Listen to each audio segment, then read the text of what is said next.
Hello বন্ধুরা, আমি নাশিকা। আমার নিউ ব্লগে তোমাদের সবাইকে ওয়েলকাম।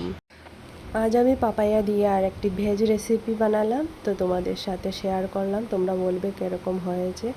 তো দেখে নাও, আমি একটি পেঁপে নিয়েছি, পেঁপেটাকে টুকরো টুকরো করে কেটে নেব। আর একটা আলুও দিয়েছি আর কাঁচা লঙ্কা দিয়েছি। এখানে দুধ গরম বসিয়ে দিয়েছি আর এটাতে লাগবে কস্তুরি মেথি আর দুধ। তবে আমি তেল দিয়ে ওটাতে মৌরি সম্বাস দিয়ে দিলাম। আলু আর পেঁপে কেটে রেখেছি, এটা দিয়ে দেবো এখন। আর কাঁচা লঙ্কাও দিয়েছি দুটো। এটাকে মিশিয়ে কত সময় রেখে দেব। আর তোমরা কে কে খেয়েছো এই রেসিপিটা কমেন্টে বলবে।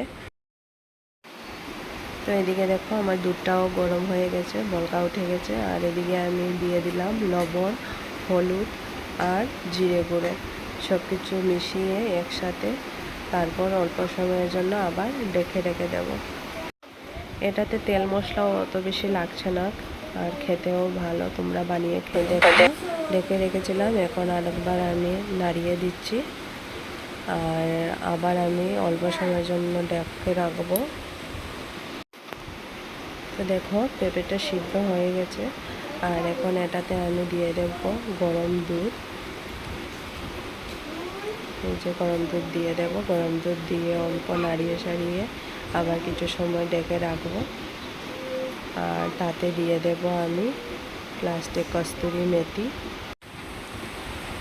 তো দেখো, শুকিয়ে গেছে দুধগুলো।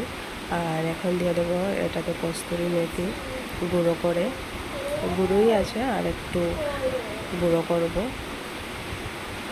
তো দেখো, দিয়ে দিচ্ছি।